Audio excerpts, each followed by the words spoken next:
Good morning ma'am. मेरी आवाज आ रही है? Yes ma'am. Good morning ma'am. Good morning. आज रीटेस्ट एग्जाम है, पता है सबको, मतलब जिनका रीटेस्ट है एट 1 PM।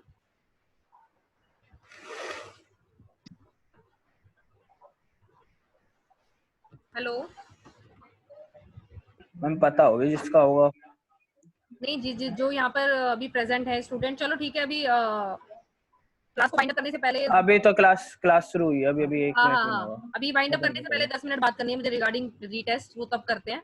ठीक है, अभी 2-3 है मिनट रुकते हैं क्योंकि पार्टिसिपेंट्स आर ज्वाइनिंग। ठीक है ma'am. Let them join.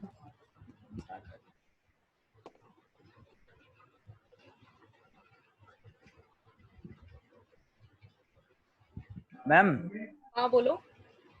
Ma'am जैसे ड्यू के पेपर जो हो रहे हैं वो जुलाई में होंगे शायद। तुम लोगों के भी जुलाई में होंगे? हमारे भी जुलाई में होंगे। हाँ हाँ, ये तो आ गया ना नोटिफिकेशन यूजीसी का। इस चक्कर नहीं में बताया ना कि एग्जाम नहीं उसका नहीं आया ना होंगे। अपने। नहीं एग्जाम तो होंगे, ये तो हमें पता है। हाँ हाँ, और बोलो। बस यही पूछना था, मतलब आईपी यूनिवर्सिटी का नहीं आया ना, ड्यू का है ना। हाँ, लेकिन सारी यूनिवर्सिटीज का है, उसमें यूजीसी ने सारी यूनिवर्सिटी को डायरेक्शन दी है कि जुलाई में यूनिवर्सिटी अपनी अकॉर्डिंग करवा सकती है। तो होपफुली जो डीयू ऑप्ट करेगा वही आईपीयू भी करेगा। हाँ ये भी है। तो मतलब चलो एक्सपेक्ट ठीक है करके मैम, चलो कि जुलाई स्टार्टिंग में तुम्हारे एग्जाम होंगे। में पेपर होंगे। हाँ ठीक है हाँ ठीक हाँ। है। अच्छा उससे मैम, पहले कॉलेज आईएसएम का खोलेंगे हमारे। उसका कोई आइडिया नहीं, अभी देखो चांस जून में मे बी ओपन हो जाए। अच्छा तो सुनो तो मैम। हाँ बोलो। मैम आईएसएम का पेपर अभी तक बताया नहीं, रीटेस्ट कब होगा? आईएसएम का तो कौन पढ़ाता है? ISM Neeraj sir. Neeraj sir की क्लास में पूछ लियो भाई। अबे कौन तो पढ़ाता है अभी? पेपर हो जाएगा ना एक बजे तो मेरा। आईएसएम ऐसा कौन भी पढ़ाता है। नीरज सर। है? नीरज सर। उन्होंने अभी तो तक नोटिफाई नहीं किया ना। नीरज सर से अरे बात नीरज सर आज बताएंगे। नीरज सर से बात करनी पड़ेगी ना। अब तो वैसे भी तुम्हारा डेट बढ़ गई है ना, तो मे बी नेक्स्ट वीक लें वो तुम्हारा। अच्छा फिर ठीक है, मेरे को लगा कि कल परसों में हो जाए। हाँ, अगर कोई नोटिफिकेशन नहीं आई है तो मे बी उनके माइंड में चल रहा होगा कि वो नेक्स्ट वीक लेंगे। Okay okay ma'am. चलो तो करें स्टार्ट। मैम Yes, अभी तो ma'am. 28 हुए हैं। हाँ, मैं एक क्वेश्चन राइट डाउन कर रही हूँ, वो आपको सॉल्व करना है, ठीक है? Then later on I will also solve, कि तुमसे नहीं होगा तो शुरू करते हैं। Just a wait. नहीं मैम हो जाएगा। हाँ, क्योंकि बहुत सिंपल है। हाँ जभी तो। ये व्हाइट बोर्ड कहाँ से आएगा भाई? मैम आ गया आ गया आ गया निशांक ने तो पूरा दिमाग ले रखा है। आ गया। देखने से पहले ही इसे आता है। ठीक है, चलो मैं लिख रही हूँ, ये सॉल्व करना।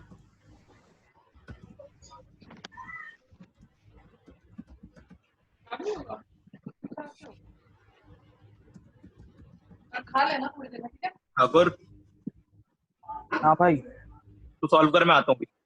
ठीक है।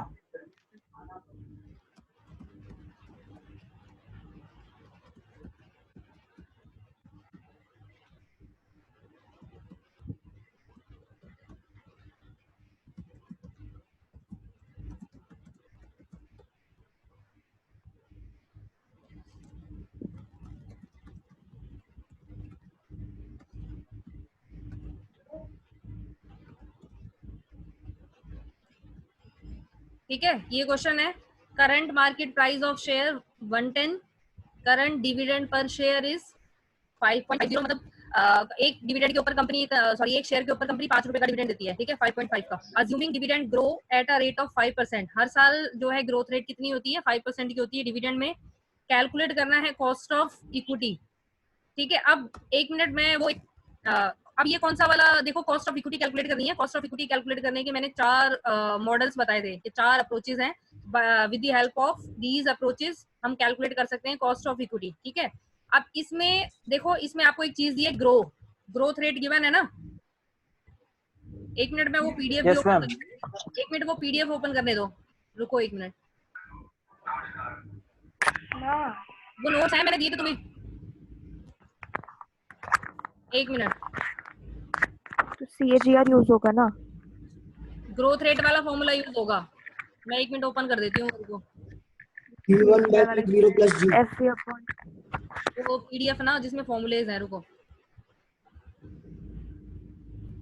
P formula है ना D1 by P0 plus G.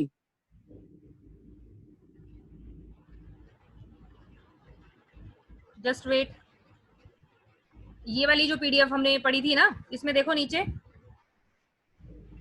सारे फॉर्मूलेज गिवन है। वो फॉर्मूला दिखाती हूँ मैं तुम्हें।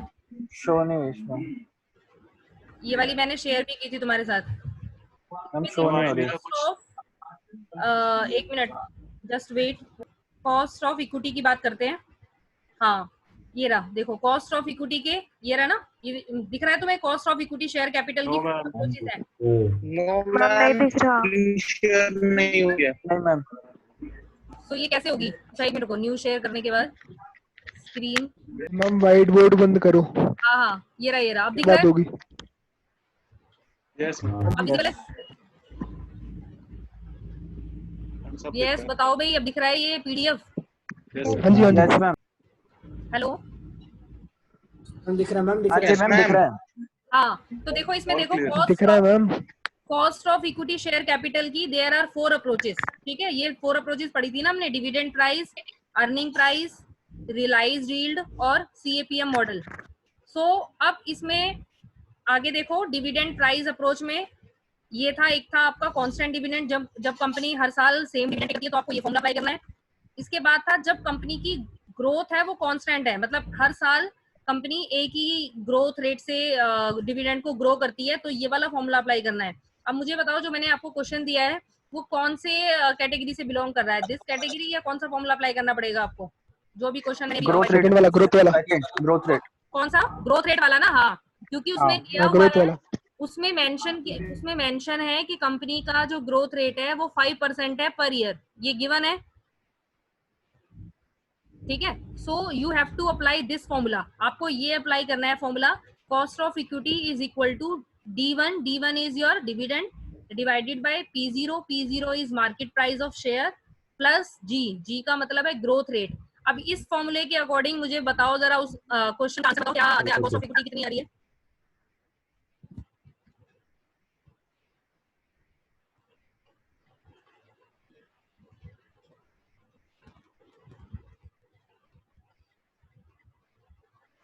ये वाला था ना फॉर्मूला, ये क्वेश्चन था ना, बताओ जरा।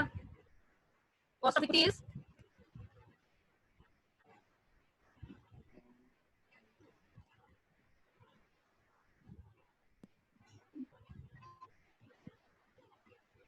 आई hope you are doing.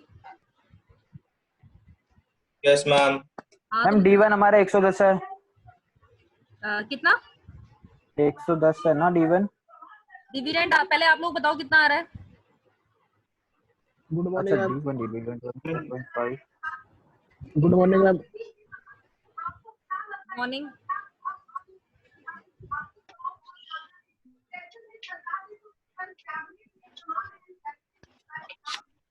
Yes, कितना आ रहा है भाई? इतना टाइम क्यों लग रहा है? 55 पॉइंट समथिंग। नहीं, इतना कैसे आ रहा है?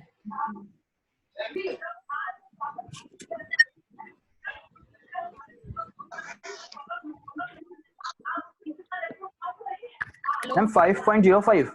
मैम 20.05। 5.05। एक मिनट, आपको नहीं, इट इज 10%। मैं एक बार आप भी सॉल्व करके दिखा देना। 10% आ रहा है भाई, ये देखो इन्होंने क्या लगाया फॉर्मूला, KE 10.5%। हाँ 5.50। देखो डिविडेंड कितना है? into 5। डिविडेंड कितना है ना? 5.5 डिवाइडेड बाय करंट प्राइस कितना है? 110। 110। ठीक है, इसमें आप प्लस करोगे, इसके साथ प्लस में था G। 5%। हाँ सॉरी, प्लस G कितना है आपका? 0.05 ले सकते हैं ना? 5% Yes, ma'am. 0.05। ठीक है, ये ग्रोथ रेट हो गया ना 5% का, 0.05। 5%। इसको कैलकुलेट करोगे तो योर वैल्यू इज 0.10, ये आ रहा है। और अभी 0.05 कैसा आया? हाँ? 0.05 अरे वो परसेंट है ना, उसको कन्वर्ट कर। परसेंटेज है ना, ग्रोथ है ये, 5% की ग्रोथ है, इसको 0.05 लिख लिया ना, ठीक है। हाँ मैम ठीक है, आगे समझ। अब परसेंटेज में अगर आप इसको निकालोगे तो 0.10 है, इसको मल्टीप्लाई कर देंगे 100 से, ये आया ना कॉस्ट ऑफ इक्विटी, हाँ जी। और इसको परसेंटेज में कैलकुलेट करोगे तो 0.10 multiplied by 100 is equal to 10% हो जाएगा फिर ये, ठीक है। तो कॉस्ट ऑफ इक्विटी 10%, क्लियर भाई? Okay Yes, ma'am. ठीक है। अब नेक्स्ट क्वेश्चन में देती हूँ, जितना क्लियर है सबको ये वाला सम? मैम हाँ जी, मैम 0.1 आए तब भी आंसर है ना, या 0.10 ही आना चाहिए? नहीं ठीक है, 0.10 0.1 एक ही बात है, क्योंकि ठीक है 1 के बाद ऑटोमेटिकली 0 लग ही जाता है अगर कुछ नहीं होता है तो। यस सही मैम। बात। अगर आप इसको ऐसे भी इतना भी छोड़ोगे तो भी ठीक है, बट परसेंटेज में कैलकुलेट करोगे तो ज्यादा बेटर है, क्योंकि जो कॉस्ट होती है वो it is always in percentage, ठीक है। अदरवाइज इतना भी ठीक है। अब नेक्स्ट क्वेश्चन करते हैं, ठीक है। नेक्स्ट क्वेश्चन के लिए ये जरा ध्यान से देखना, थोड़ा टिपिकल है। समझा रही है तो समझ ही नहीं आएगा। Earning of firm 2 lakh,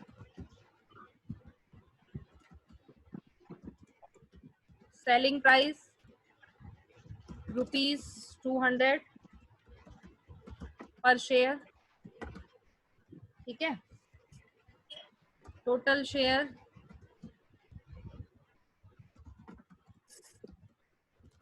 of company 10,000,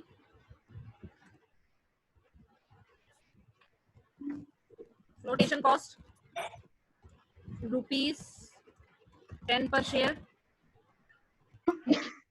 ठीक है।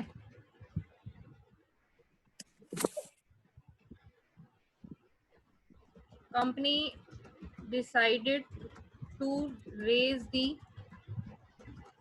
additional fund of ₹50,000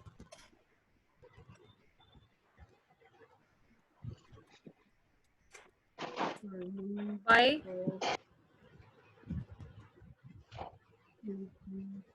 with the share of ₹180 each. Calculate, चलो मैं इसमें लिख देती हूँ, कोई minute.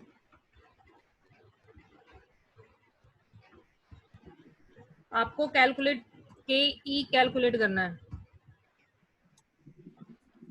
Assuming earnings are stable, ठीक है। ये क्वेश्चन दिया है, इसमें कैलकुलेट करना है कॉस्ट ऑफ इक्विटी। तो सबसे पहले, अब जैसे एक minute, cost of equity screen निकालते हैं। देखो कॉस्ट ऑफ इक्विटी कैलकुलेट करना है ना, तो सबसे पहले आप ये देखोगे कि कौन सी अप्रोच से आप कैलकुलेट कर सकते हो। ये 4 अप्रोचेस है, ठीक है। मुझे इस क्वेश्चन में बताओ, इस क्वेश्चन में डिविडेंड के रिगार्डिंग कोई बात की हुई है? एक मिनट, दोबारा मैं दिखाती हूँ तुम्हें। No, ma'am. इसमें डिविडेंड आपको No, कितना ma'am. नहीं? No no ma'am. डिविडेंड नहीं है तो दैट मींस आपकी जो अप्रोच है नहीं ma'am. This approach dividend price approach, ये तो पॉसिबल ही नहीं होगी ना। ये वाली अप्रोच डिविडेंड प्राइस अप्रोच, ये आप नहीं, ये नहीं लगेगी। इसके बारे में कुछ भी नहीं है। क्लियर है इतना? Yes ma'am. मैम आपकी वॉइस कट हो रही है। नेक्स्ट बची हमारे मैम पास आपकी वॉइस कट हो रही है। क्या मैम ब्रेक हो रही है voice cut थोड़ी। हेलो, हाँ जी मैम। यस देखो, डिविडेंड प्राइस अप्रोच एप्लीकेबल नहीं हो सकती क्योंकि हमें डिविडेंड के बारे में कोई इन्फॉर्मेशन गिवन नहीं है, ठीक है। नेक्स्ट सेकंड अप्रोच है आपकी earning price approach. Earning price approach का फॉर्मूला देखो, ये दिखाती हूँ मैं तुम्हें, रुको, ये रहा। अर्निंग प्राइस अप्रोच का फॉर्मूला होता है EPS डिवाइडेड बाय P0 अगर आपकी अर्निंग कांस्टेंट है, ठीक है। बट अगर आपकी अर्निंग्स में ग्रोथ है तो फॉर्मूला यूज करेंगे ये। अब इस वाले क्वेश्चन में मुझे बताओ, आपको देखो लास्ट में एक चीज मैंने लिखी है, ये एक मिनट ओपन करते हैं। अर्निंग आर उसमें स्टेबल। अर्निंग स्टेबल लिखा लास्ट है। में देखो अर्निंग्स आर स्टेबल, आप अज्यूम करोगे कि कंपनी की जो हाँ। अर्निंग्स है वो स्टेबल है, कांस्टेंट Stable है। तो कौन सा फॉर्मूला लगेगा फिर? ये लगेगा अर्निंग वाला। फर्स्ट वाला। फर्स्ट वाला है, Earning ये वाला वाला फॉर्मूला हम लगेगा। अप्लाई करेंगे ना, KE is equal to EPS divided by P0। इतना क्लियर है? ये वाला फॉर्मूला अप्लाई होगा। Yes yes ma'am. अब ये फॉर्मूला याद कर मैम लो। की हो गई तो फिर से बता दो। हेलो, ठीक है, ये फॉर्मूला याद कर मैम लिया। ये वाला फॉर्मूला क्यों होगा, एक बार फिर से बता दो। ये वाला फॉर्मूला इसलिए अप्लाई करेंगे बिकॉज देखो अर्निंग प्राइस अप्रोच के 2 फॉर्मूलेज होते हैं, कांस्टेंट अर्निंग और ग्रोथ इन अर्निंग। ठीक है, लेकिन हमें जो क्वेश्चन गिवन है इसमें आपको given it is given that your earnings are stable, मतलब आपकी जो अर्निंग्स है वो कांस्टेंट है, कोई ग्रोथ नहीं है। सो हम ग्रोथ वाला फॉर्मूला अप्लाई नहीं कर सकते ना, ये वाला फॉर्मूला तो अप्लाई नहीं होगा ग्रोथ वाला, क्योंकि अर्निंग्स है आपकी स्टेबल है, कोई ग्रोथ नहीं है। So this is the only formula जो हम अप्लाई कर सकते हैं अंडर दिस क्वेश्चन।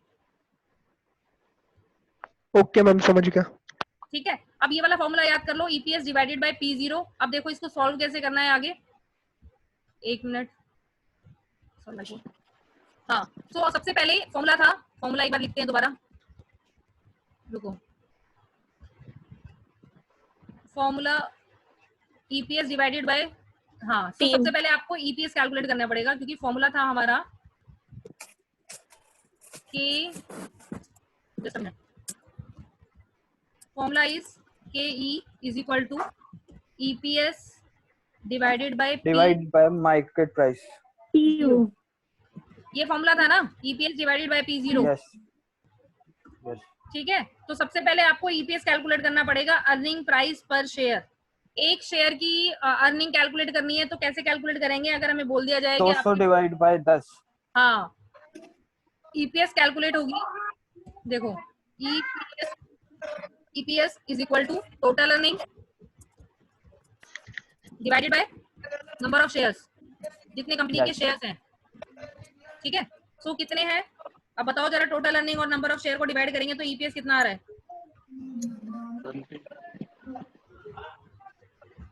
बताओ कैलकुलेट करके। 1000 मैम 20 आ रहा है। मैम 20 आ रहा है। 20 आ रहा है? 20। हाँ, 20 पर शेयर। 1 मिनट, ये कैसे रुको भाई, ये क्या हो जाता है इसमें बार बार।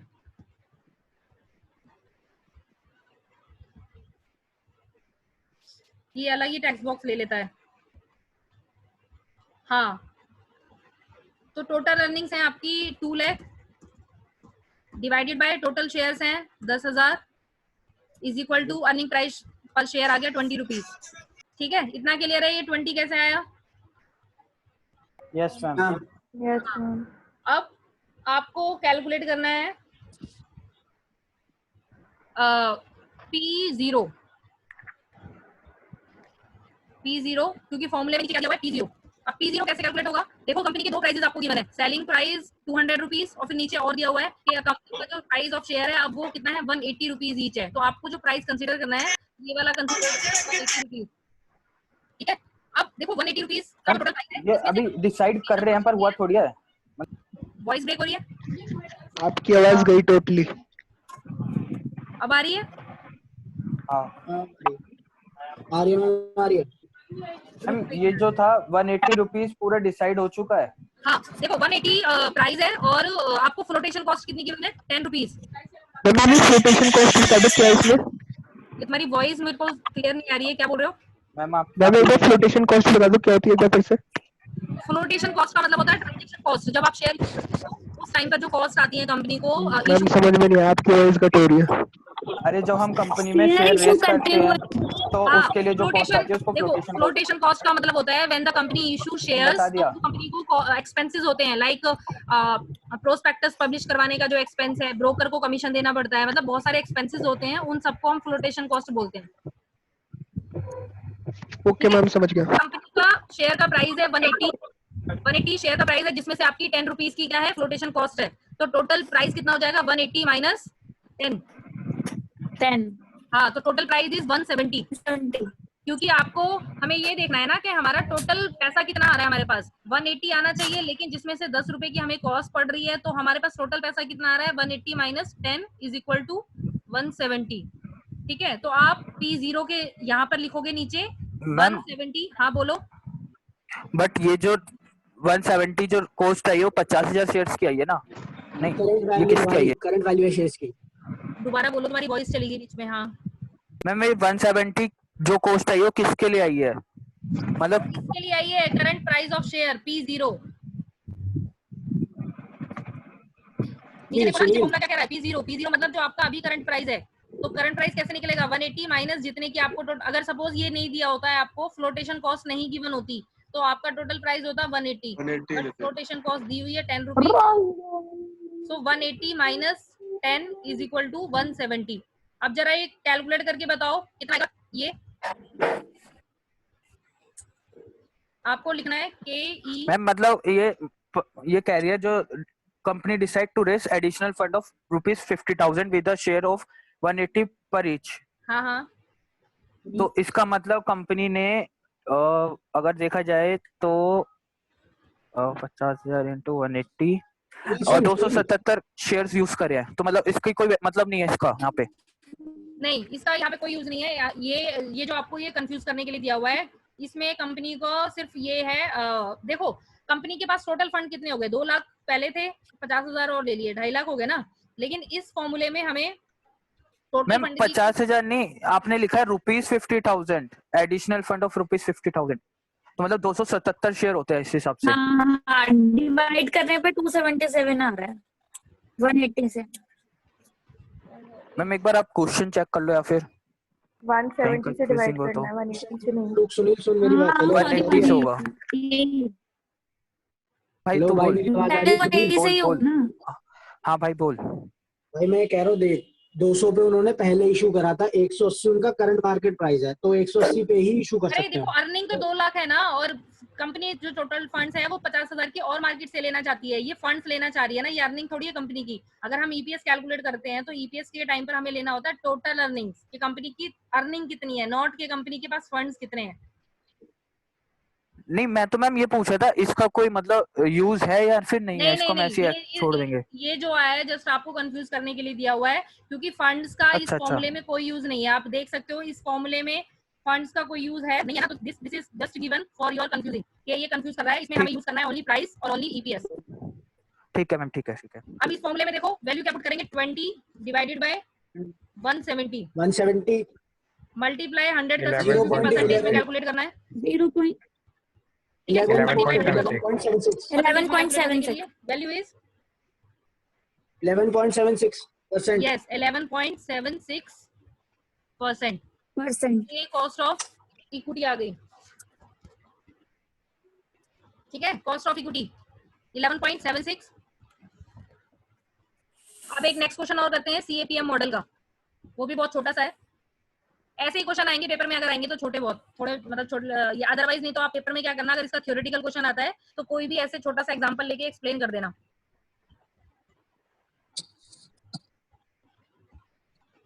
अब पहले यहाँ पे पहले मुझे बात करने दो, रीटेस्ट वाले स्टूडेंट अवेलेबल हैं? मैम इसमें थोड़ा सा डाउट। तो रीटेस्ट देना है, जो भी स्टूडेंट रीटेस्ट वाले हैं प्लीज आज 1 बजे आप लोगों को मैं क्वेश्चन दूंगी, ठीक है। उससे पहले एक जूम मीटिंग होगी जिसका लिंक मैं शेयर कर दूंगी आपके ग्रुप्स में, सारे सेक्शंस में। वो जूम मीटिंग जरूर अटेंड करना, क्योंकि on the basis of that zoom meeting तुम्हारी अटेंडेंस मार्क होगी, और उसमें आई विल टेल यू कि कौन कौन से क्वेश्चन आपको करने हैं। वो एक क्वेश्चन पेपर में उसी में शेयर कर दूंगी। After that you have to write your, मतलब कोई भी 2 क्वेश्चन आपको अटेम्प्ट करने हैं, ठीक है। वो 2 क्वेश्चन करने के बाद आप जो है हैंड रिटन होगा, it is not in word document, hand written और शीट में लिख लेना, रजिस्टर में लिख लेना, किसी में भी लिख लेना, और उसको लिखने के बाद उसके ऊपर अपना नेम, रोल नंबर, सेक्शन ये मेंशन करके पीडीएफ में उसको स्कैन करके, मैंने जो लिंक भेजा है ना तुम्हें ग्रुप में, मैंने ऑलरेडी शेयर कर दिया कल गूगल फॉर्म, उस पे सबमिट करना है अपनी शीट्स पीडीएफ में स्कैन करके, ठीक है। तो बाद में ये मत बोलना कोई भी कि पता नहीं था, हैंड रिटन ही चलेगा, वर्ड में नहीं होना चाहिए। मैम वो लिंक एक बार और शेयर कर देना आज। और जो मैंने असाइनमेंट में क्वेश्चन तुम्हें दिए हैं ना, एक बार वो रिवाइज कर लो, वो इंपॉर्टेंट क्वेश्चन ही हैं जो मैंने दिए हैं, तो it is useful for your retest purpose. जो भी असाइनमेंट मैंने भी 3 असाइनमेंट्स आपको गिवन दिए थे ना, उसमें सारे इंपॉर्टेंट क्वेश्चन ही हैं। तो वो जो 12:45 पे आपकी मीटिंग होगी उसको प्लीज अटेंड कर लेना सारे, क्योंकि क्वेश्चन उसी में शेयर करूंगी मैं। मैम अब मेरा अब डाउट नेक्स्ट क्वेश्चन देखो, छोटा सा है ये भी, 5 मैम, मिनट। उस वाले क्वेश्चन में डाउट है मैम, डाउट है। ये लिखो भाई, बीटा, मैम सुनो, मैम सुनो, डाउट है। बोलो बोलो। मैम हमने उसमें प्राइस अर्निंग 170 मतलब प्राइस ऑफ द शेयर 170 क्यों 180 क्यों नहीं फ्लोटेशन कॉस्ट माइनस होती है एक मिनट मैम से अरे मैम से थ्योरी क्वेश्चन पूछने आएगा, को रुक जाओ थ्योरी साहब। प्रैक्टिकल नहीं आएगा, फ्लोटेशन नहीं कॉस्ट आएगा। माइनस कर दिया है। मैम अगर आ गया तो माइनस नहीं अटक गए तो प्रैक्टिकल क्वेश्चन नहीं आएगा, थ्योरी क्वेश्चन आएगा ओनली। वीडियो कॉल कर लो। ठीक है, तो जो आपको थ्योरी क्वेश्चन दिया है ना मैंने असाइनमेंट में, वो पढ़ लेना अच्छे से। Beta coefficient of A limited, अब ये वाला क्वेश्चन देखो भाई, is 1.40. The risk-free rate on government securities is 7%. The expected rate of return on equity shares is 15%. 15%. Calculate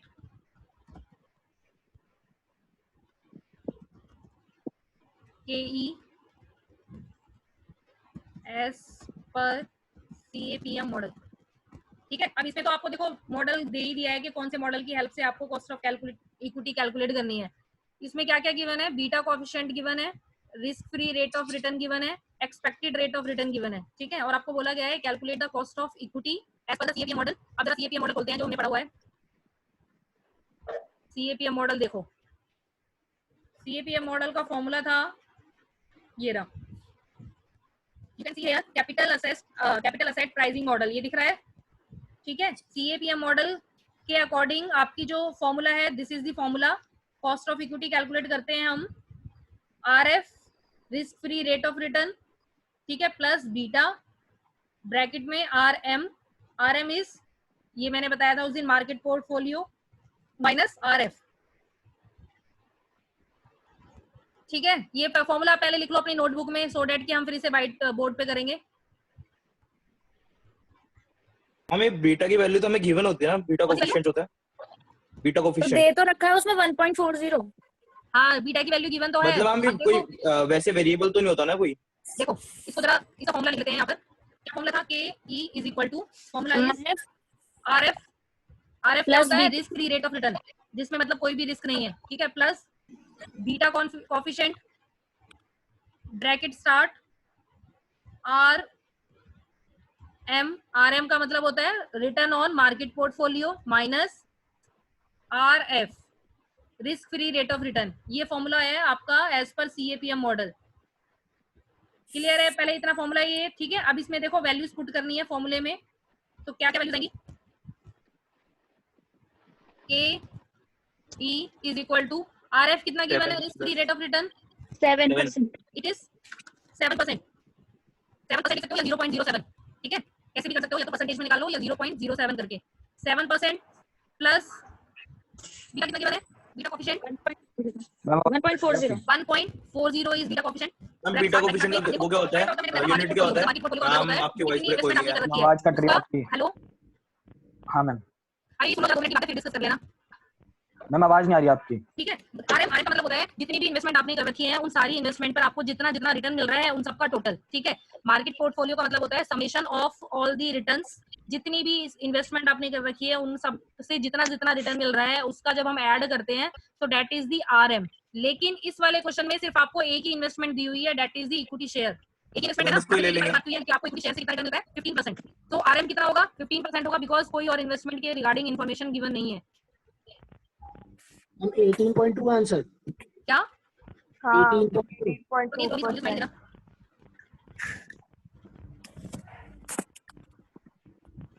ठीक है। अरे यार ये इसमें होता ही नहीं है, 1 मिनट रुको, दूसरा बॉक्स लेना पड़ेगा। ये वाली चीज समझ में आई कि भी हमने रिटर्न सिर्फ एक ही क्यों लिया है, क्योंकि एक ही रिटर्न दिया हुआ है। प्लस 1.40, अब ये कितना दिया हुआ है, 15%। ठीक है, 15% आरएम 15% माइनस आर कितना है, 7%, माइनस 7%, कैलकुलेट करके बताओ। 18.2%, 7% प्लस 1.40, 15% माइनस 7% इज 8%। हम 18.2। ठीक है, अब ये जरा सॉल्व करना, इसको कितना आ रहा है, 18.2। 18.2, वेरी गुड, 18.2%। मैम एक क्वेश्चन है, हाँ बोलो। मैम ये जो जैसे बीटा कोएफिशिएंट होता है इसका कोई यूनिट भी तो होता होगा या फिर परसेंटेज में ही होता है? एक मिनट बीटा क्या? कोएफिशिएंट परसेंटेज में नहीं होता। मैम बीटा कोएफिशिएंट का यूनिट क्या होता है? अरे यार, हेलो थोड़ा लाउड बोलो। मैम मैं कह रहा हूँ बीटा कोएफिशिएंट का यूनिट क्या होता है? जैसे 1.40 है, ये परसेंटेज में या फिर किसी को और यूनिट में? या तुम्हारी आवाज नहीं आ रही है, प्लीज मुझे चैट में लिखो क्या पूछना चाह रहे हो, मुझे आवाज नहीं आ रही बिल्कुल भी। ये कह रहा है बीटा कोएफिशिएंट कौन से किस यूनिट में होता है? बीटा कोएफिशिएंट नंबर होता है ये, it is only a number. ये परसेंटेज में भी नहीं होता, रुपीस में भी नहीं होता, it is only number. Ma'am ये होता क्या है बीटा कोएफिशिएंट? बीटा कोएफिशिएंट बच्चे मैंने उस दिन बताया था, बीटा कोएफिशिएंट का मतलब होता है इट इज आवाज नहीं आ रही मैम आपकी। सुनो, इट इज अ मोलेक्यूल, ठीक है। Beta is risk indicator. Ma'am आपकी आवाज पूरी ब्रेक हो रही है। अरे तभी तो मैम लिख रही है व्हाइट बोर्ड मैं पे। लिख रही हूँ ना, अभी मेरी आवाज ब्रेक हो रही है तो आप ये व्हाइट बोर्ड देखो, ठीक है। Beta is a risk indicator. High beta means high risk, high risk. ठीक है। अगर low beta is equals to low risk. Okay ma'am, ठीक है। अगर इसकी वैल्यू भाई अब समझ गया ना मैं। 1 से ज्यादा है, if beta value is more than 1, ठीक है। अगर लेस देन 1 है तो इसका मतलब है रिस्क बहुत ही कम है, ठीक है। 1 से जितनी ज्यादा होती है उतना ज्यादा रिस्क आपका बढ़ता जाता है। तो बीटा का मतलब होता है it is a risk indicator. ये आपको रिस्क शो करता है कि आपकी जो पोर्टफोलियो है, जो ये या फिर जो आपने इन्वेस्टमेंट की है उसमें कितना रिस्क इन्वॉल्व है, वो किससे पता है? बीटा से। जितनी ज्यादा बीटा की वैल्यू होगी दैट मींस आपकी इन्वेस्टमेंट उतनी ज्यादा रिस्की है। आवाज ब्रेक हुई है मैम आपकी, पर समझ में आ गया। हाँ, और बीटा जो क्या होता है, बीटा नो नीड, मैं लिख रही हूँ भाई, no need is to calculate beta. Beta की वैल्यू हर बार दी होगी? It is already given. ये क्वेश्चन में आपको हमेशा दिया होगा, कैलकुलेट करने की जरूरत नहीं पड़ेगी बिकॉज नॉट इन बिकॉज सबका अलग अलग रेट होगा ना। हाँ, बिकॉज ये आपके सिलेबस में नहीं है। सो बीटा नो, ये ऑलरेडी आपको गिवन होगा, इतना ज्यादा डीप में जाने की जरूरत नहीं है, ठीक है। वो मतलब एक बिल्कुल अलग टाइप का क्वेश्चन है जब आपको बीटा कैलकुलेट करना पड़ता है, ठीक है। बट पेपर में आपको इतना कुछ नहीं आएगा, आपको बीटा की वैल्यू जो है वो गिवन होगी। मैम वॉइस ब्रेक ज्यादा हो रही है आज आपकी। वॉइस ब्रेक हो रही है? हाँ, बार बार हो रही है ना। अरे तो मैं इसीलिए लिख रही हूँ ना, ये चीज देखो, जो व्हाइट बोर्ड पे लिख रही हूँ वो देखते रहो, अगर मेरी वॉइस नहीं आ रही है तो। समझ गए मैम, समझ गए। क्या समझ गए? समझ गए ना? हाँ, अब 1 मिनट रुको, जस्ट वेट।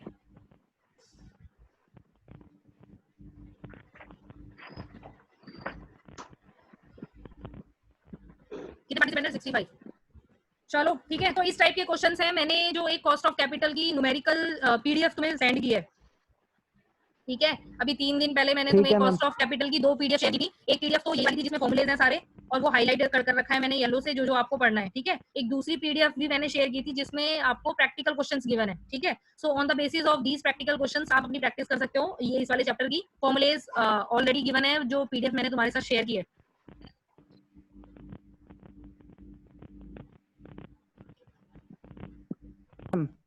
ठीक है मैम, ठीक है। ठीक है।